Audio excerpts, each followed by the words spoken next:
सोचो, इंडिया के richest man को सड़कों पे पीटा गया सिर्फ इसलिए क्योंकि वो रईस है। ये है आदित्य बिरला, आज की डेट में $75 बिलियन वर्थ के बिरला ग्रुप के मालिक। 1857 में बिरलास ने राजस्थान में एक छोटी सी कॉटन मिल से अपनी शुरुआत की और आज 100 साल से भी ज्यादा के बाद बिरला ग्रुप 40 से भी ज्यादा कंट्रीज में प्रेजेंट है और 1,80,000 से भी ज्यादा लोगों का घर का पेट पालती है। ईयर 1978। आदित्य बिरला वेस्ट बंगाल में अपने हेड ऑफिस की तरफ जा रहे थे, लेकिन अचानक से रास्ते पर कुछ लोग उनकी गाड़ी को डेलहाउसी स्क्वायर पे रोक लेते हैं और उनको उन्हीं की गाड़ी से बाहर घसीटकर उन्हें बहुत पीटते हैं। उनके कपड़े भी फाड़ दिए जाते हैं और ये लोगों का झुंड उन्हें फोर्स करता है आदित्य बिरला को अपने ऑफिस का बाकी सफर चड्डी में पैदल जाने के लिए। और आदित्य बिरला का ऐसा हाल देख झुंड के सारे लोग हंसते हैं। लेकिन इन सारे लोगों ने आदित्य बिरला के साथ ऐसा क्यों किया? क्योंकि वेस्ट बंगाल के लोग ये मानते थे वो लोग इसलिए गरीब है क्योंकि आदित्य बिरला अमीर है। शर्म से भरे आदित्य बिरला अगले दिन मुंबई के लिए वापस रवाना हो जाते हैं और कभी वेस्ट बंगाल वापस लौट के नहीं आते। मात्र 2 साल के अंदर बिरला ग्रुप अपना पूरा बिजनेस और रिसोर्सेज वेस्ट बंगाल से छीन लेता है। लेकिन ये अकेला बिरला ग्रुप का किस्सा नहीं है। सिंगूर में स्थित टाटा की कार फैक्ट्री को भी वेस्ट बंगाल के वर्कर्स ने तबाह कर दिया था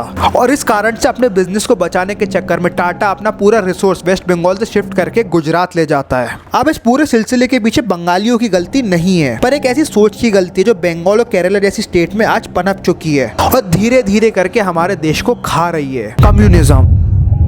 और इस क्विक वीडियो में हम समझेंगे कम्युनिज्म क्या है और कैसे कम्युनिस्ट मेंटेलिटी किसी देश को बर्बाद कर सकती है। Tonight, is it only a matter of time before Tata Motors pulls out of West Bengal? Sources have told. This time this morning, not a single worker was seen at the Singur plant today. Evening, protesters tried to block a factory gate to prevent Tata Motors employees from leaving.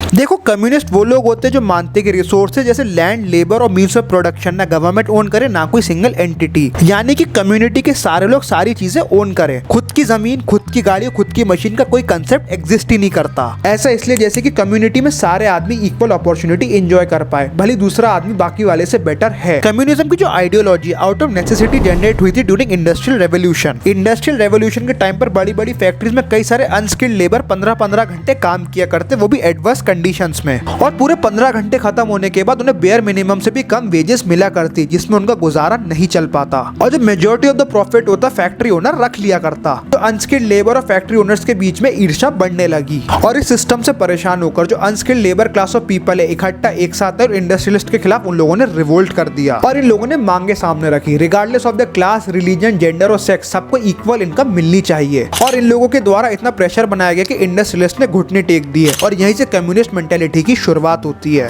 अब लोगों की उस time की living condition के हिसाब से तो communist ideology काफी ज्यादा सुटेबल थी, क्योंकि जो मेजॉरिटी ऑफ द पीपल थे बिलो पॉवर्टी लाइन थे और अच्छी फैसिलिटीज को एंजॉय नहीं किया करते। तो कम्युनिस्ट आइडियोलॉजी की इक्वल ग्रोथ प्रमोट करने के मोटिव ने मेजॉरिटी ऑफ द लोगों को अपलिफ्ट किया। लेकिन एक पॉइंट पे आकर जो कम्युनिस्ट आइडियोलॉजी होती देश के लिए बहुत बड़ी खतरा बन जाती है। Communist ideology mostly people from lower class और अनएजुकेटेड सेक्शन ऑफ सोसाइटी को अपील करती है और ये लोग मानते हैं कि सब में सारी चीजें बराबर होनी चाहिए। इस चक्कर में कम्युनिज्म में ग्रोथ स्टैग्नेंट हो जाती है, क्योंकि रोटी, कपड़ा, मकान और बाकी को नेसेसिटीज मिलने के बाद ही लोग मेहनत करना छोड़ देते हैं और उसके अंदर खुशी ढूंढ लेते हैं और इस चक्कर में लिटरली लोगों के अंदर की इनोवेशन और क्रिएटिविटी खत्म हो जाती है और एक कम्युनिस्ट सोसाइटी में प्रोग्रेसिव थिंकर्स को रिवोल्टर्स की तरह देखा जाता है। Switzerland, United States, Sweden, UK, Netherland, South Korea, Singapore, Germany, Finland, ये सारी वर्ल्ड की मोस्ट इनोवेटिव कंट्रीज में से एक है। तुम लोगों ने एक चीज नोटिस की, इसमें चाइना का नाम कहीं नहीं है। अब भले आज के डेट में चाइना वर्ल्ड की सेकंड लार्जेस्ट इकोनॉमी है, पर वो लोग इनोवेटिव नहीं, इमिटेटिव्स हैं। And this is because of the communist mentality.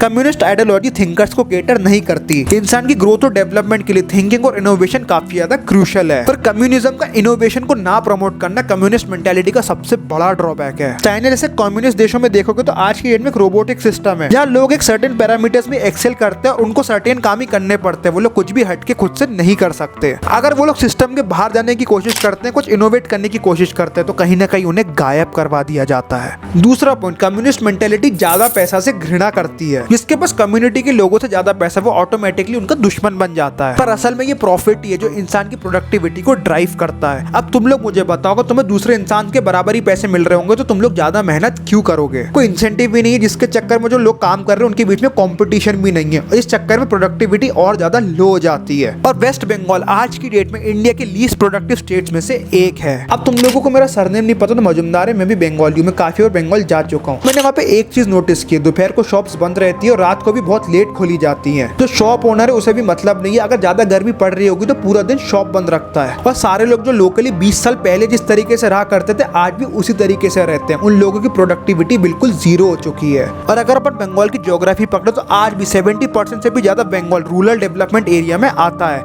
ऐसा इसलिए क्योंकि जो कम्युनिस्ट मेंटेलिटी उसने कभी लोगों को आगे बढ़ने ही नहीं दिया। अब कम्युनिज्म की आइडियोलॉजी इंडिया में एक बहुत इंपॉर्टेंट चीज को दबा रही है, वो है हमारा रिलीजन। अब कम्युनिस्ट लोग अपनी इक्वालिटी की आइडियोलॉजी को प्रमोट करने के लिए रिलीजन को साइड रख देते हैं, लेकिन इंडिया जैसा देश जहाँ इंसान के वैल्यूज और कल्चर के लिए रिलीजन बहुत बड़ा रोल प्ले करता है और वही कम्युनिस्ट आइडियोलॉजी हमारी देश की वैल्यूज को खा जाती है। अब एक और चीज, communism also leads to racism. अब इंडिया जैसा देश जो इतना बड़ा है, जहाँ अलग अलग प्रकार के लोग रहते हैं, उसमें तुम लोग एक कम्युनिटी को कैसे डिफाइन करोगे? और इंडिया में कम्युनिज्म रेसिज्म बहुत बड़ी प्रॉब्लम। अब इंडिया में लोग अलग अलग कम्युनिटीज में बिलोंग करते हैं, उसमें प्राइड तो लेते हैं पर कहीं ना कहीं बाकी कम्युनिटीज के खिलाफ रेसिस्ट बन जाते हैं। और आज की डेट में तुम लोग नोटिस करोगे वेस्ट बंगाल, केरला और इवन बैंगलोर में कम्युनिज्म की आइडियोलॉजी एक तरफ तो एक कम्युनिटी के लोगों में इक्वलिटी को प्रमोट करती है, भाई दूसरी तरफ जो सेम कम्युनिटी के लोग होते हैं बाकी लोगों की तरफ रेसिस्ट बन जाते हैं। यूएसएसआर, वेनेजुएला, नॉर्थ कोरिया, ये सारी कंट्रीज एक टाइम पे कम्युनिस्ट मेंटेलिटी की नींव पे खड़ी हुई थी और आज की डेट में सारी कंट्रीज तबाह हो चुकी हैं या गायब हो गई हैं। 1960s में बंगाल में कम्युनिस्ट गवर्नमेंट आने के बाद 56,000 से भी ज्यादा फैक्ट्रीज बंद हो गई और आज की डेट में वहाँ 5 घंटे से ज्यादा हर कोई काम नहीं करना चाहता। लोगों की सोच लिमिटेड हो गई और आज की डेट में इनोवेटर्स और क्रिएटर्स का लैंड वेस्ट बंगाल तबाह हो चुका है।